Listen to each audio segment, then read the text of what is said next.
राजेश टंडन जी का 62 पूरा सुने।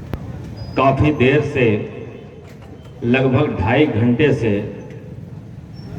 यह कार्यक्रम हमारा यहाँ पर चल रहा है। निश्चित रूप से आप सबको कहीं जाना होगा। आप सबने बहुत सारे लोगों की बातें, बहुत सारी चीजें सुनी। मैं एक नारा दूंगा, उसके बाद अपनी बात शुरुआत करूंगा। Congress party, Congress party, Congress party. मजा नहीं आ रहा भाई, टाइट बोलिए थोड़ा सा। भारत जोड़ो, नफरत छोड़ो, जोड़ो जोड़ो भारत जोड़ो, जोड़ो जोड़ो भारत जोड़ो। राहुल गांधी, राहुल गांधी। धन्यवाद साथियों। आज वो ऐतिहासिक दिन है, जिस ऐतिहासिक दिन को 2022 7 सितंबर को कन्याकुमारी से इस देश के लाडले इसको बोल दीजिए भैया, वीर पिता के सपूत डब्बा लेके उधर जाए, बार बार ना सामने उसको हटाओ यहाँ से। भैया डब्बा लेके आयरन लेडी के पोते और देश के युवा अखिल भारतीय कांग्रेस के पूर्व अध्यक्ष आदरणीय राहुल गांधी जी ने 7 सितंबर 2022 से जो यात्रा कन्याकुमारी से शुरू कर 4081 किलोमीटर कश्मीर में जाके समाप्त की थी, उसकी पहली वर्षगांठ हम मना रहे हैं। उनके दादी के प्रतिमा के सामने अंबेडकर जी के संविधान निर्माता अंबेडकर जी के प्रतिमा से होकर आयरन लेडी स्वर्गीय इंदिरा जी के प्रतिमा तक आकर ये यात्रा सभा में परिणित हुई। इस यात्रा में थोड़ा समय लेंगे, चूंकि हमारे कार्यकर्ता हैं, मुझे उद्बोधन करना होगा, इसलिए मैं 2 मिनट एक्स्ट्रा लूंगा, आप सबसे क्षमा चाहते हुए। हमारे वरिष्ठ नेता आदरणीय राम अशोक शर्मा जी, आदरणीय श्रीमती रेणु शाह जी, आदरणीय मधु शर्मा जी, श्री मनोज दुबे जी, श्री ज्ञानो सिंह जी, आदरणीय श्री राम सुरमण साहवाल जी, आदरणीय मिनाज भाई, अरुण सिंह जी, आदरणीय अनिल बैस जी, आशुतोष सिंह जी, सुरेंद्र साकेत जी, आदरणीय इस कार्यक्रम के व्यवस्थापक एवं महामंत्री द्वय आदरणीय रमेश कुशवाहा जी, आदरणीय अजय सिंह जी,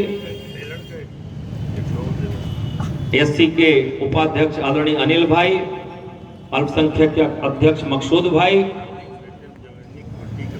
जगजीवन जी, प्रहलाद जी, रामाश्रय जी, अनिल शाह जी, दरोगा भैया, रामलल्लू कुशवाहा जी, मान प्रसाद बैस जी, संगठन मंत्री द्वय बबुआ सिंह जी, आदरणीय शर्मा जी, तुला कुशवाहा जी, संजय कुशवाहा जी, अध्यक्ष चंद्रिका पांडे जी, महामंत्री मनराज सिंह जी,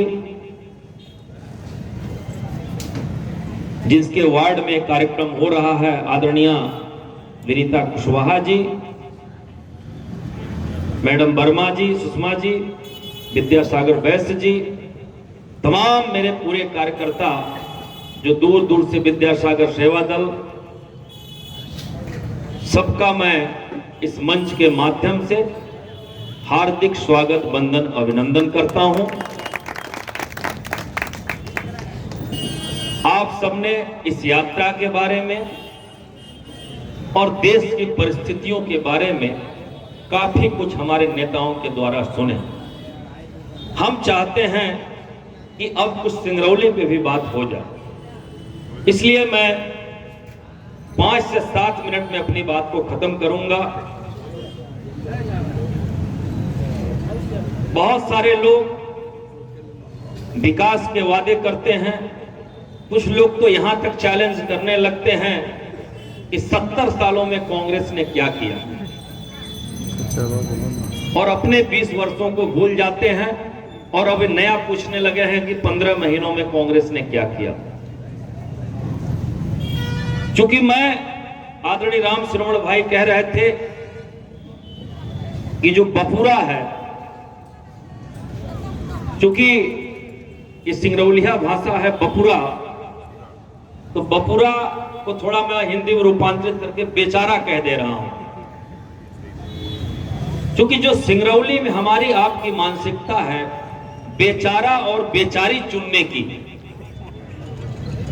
इसलिए यदि वास्तव में सिंगरौली का विकास आप चाहते हैं तो बेचारा और बेचारी से आपको निकलना पड़ेगा। मैं उन भारतीय जनता पार्टी के लोगों से इस चौराहे पर इस मंच के माध्यम से पूछना चाहता हूं और चुनौती देना चाहता हूं, जो आदरणीय शर्मा जी कह रहे थे, यदि वास्तव में यदि विकास की गाथा आपने लिखा या हमने लिखा, इसी तरह खुले मैदान में आप 15-20 नेताओं का मैं कांग्रेस का नाम देता हूं जो मंच पे बैठे हैं, भारतीय जनता पार्टी का जिला नहीं संभाग का कोई नेता आके सिंगरौली के विकास पे डिबेट कर ले, यदि डिबेट में कांग्रेस पार्टी का नेता हार जाएगा तो आप जो कहेंगे हम करने को तैयार हैं। इसलिए कि कांग्रेस ने सिंगरौली के विकास का इतिहास लिखा है। 1981 में आज जो कुछ दिख रहा है, जो प्रतिमा आपके सामने अदम्य प्रतिमा इंदिरा जी की दिख रही है, आज इसी कारण आज ये नौजवान विहार बसा हुआ है।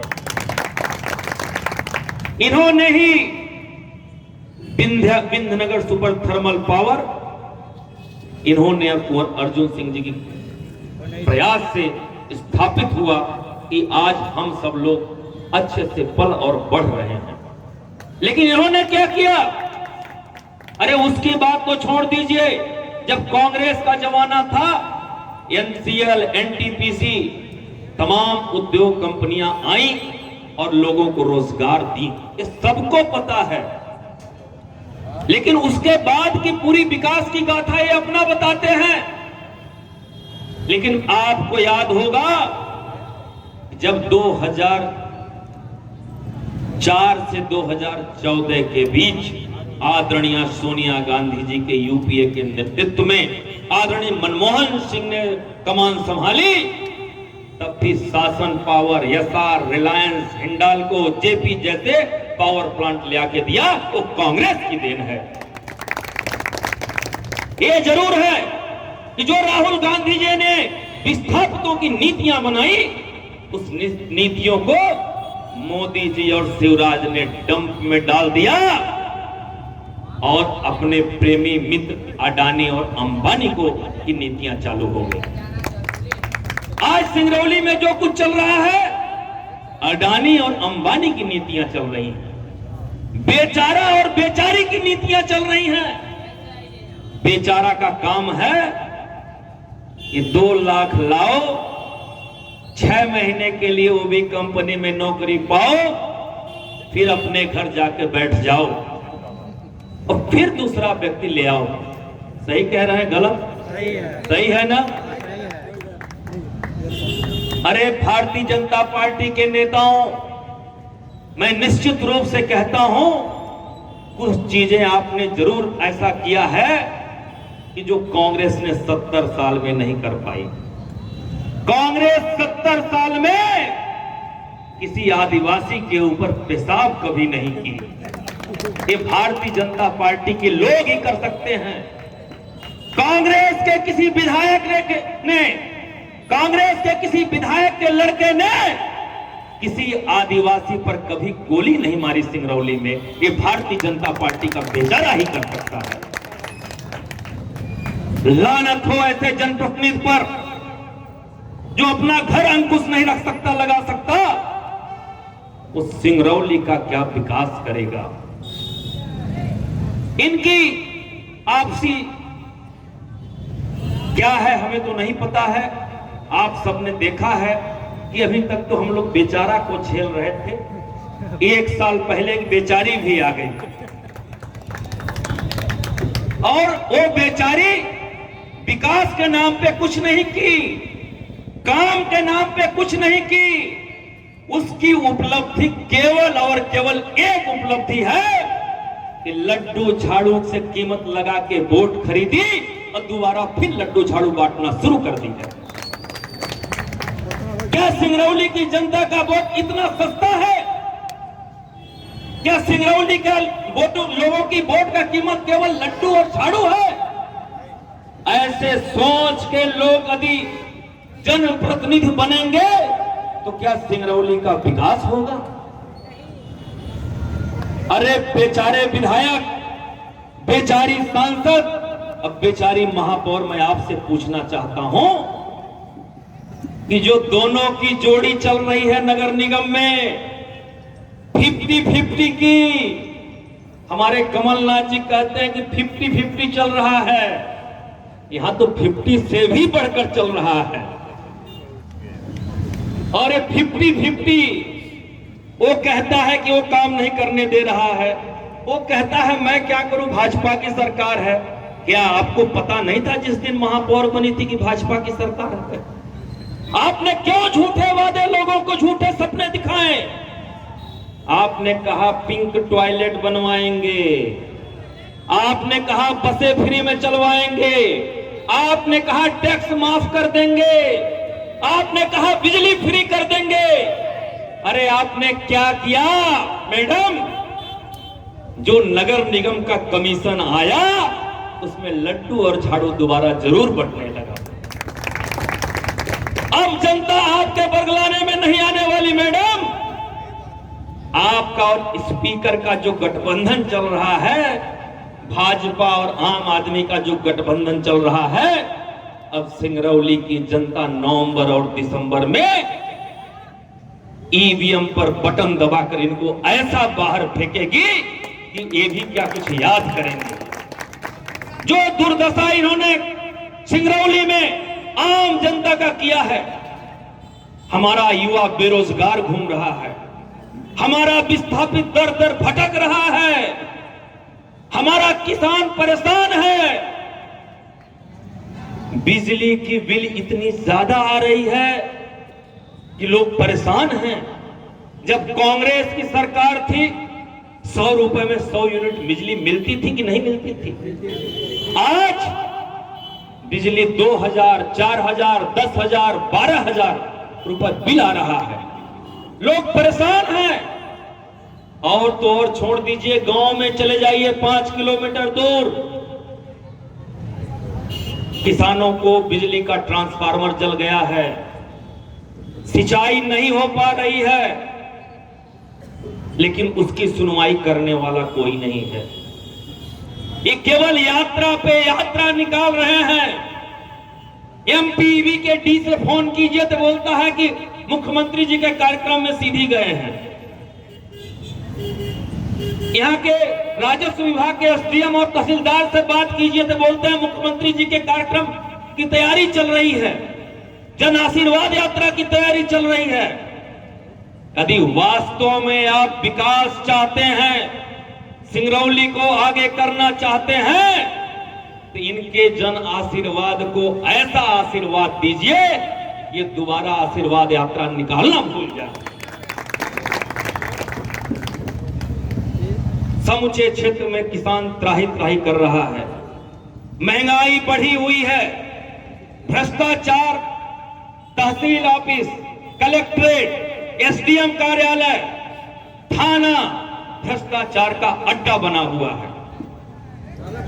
मैं यही इसी मंच के माध्यम से, बगल में हमारे सीएसपी साहब और टीआई साहब भी रहते हैं, मैं उनसे कहना चाहता हूं कि पिछले एक सप्ताह में कई चोरियां आपके क्षेत्र में हो रही हैं।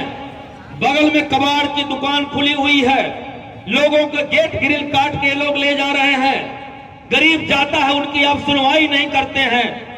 टीआई साहब और सीएसपी साहब, आप सुन लें कि हम कांग्रेस के लोग हैं, हम लोग आंदोलनकारी हैं। यदि इस तरह उसमें रुकावट चोरियों में नहीं आई तो कतई हम लोग बर्दाश्त नहीं करेंगे और आपके दरवाजे पे जाके बंद कर देंगे। इसलिए सुधार लाइए, सरकारें आती जाती रहती हैं। सरकार दिसंबर के बाद जनवरी भी आएगा, इसलिए आप पूरा पारदर्शी काम करें, लोगों की सुने, लोगों की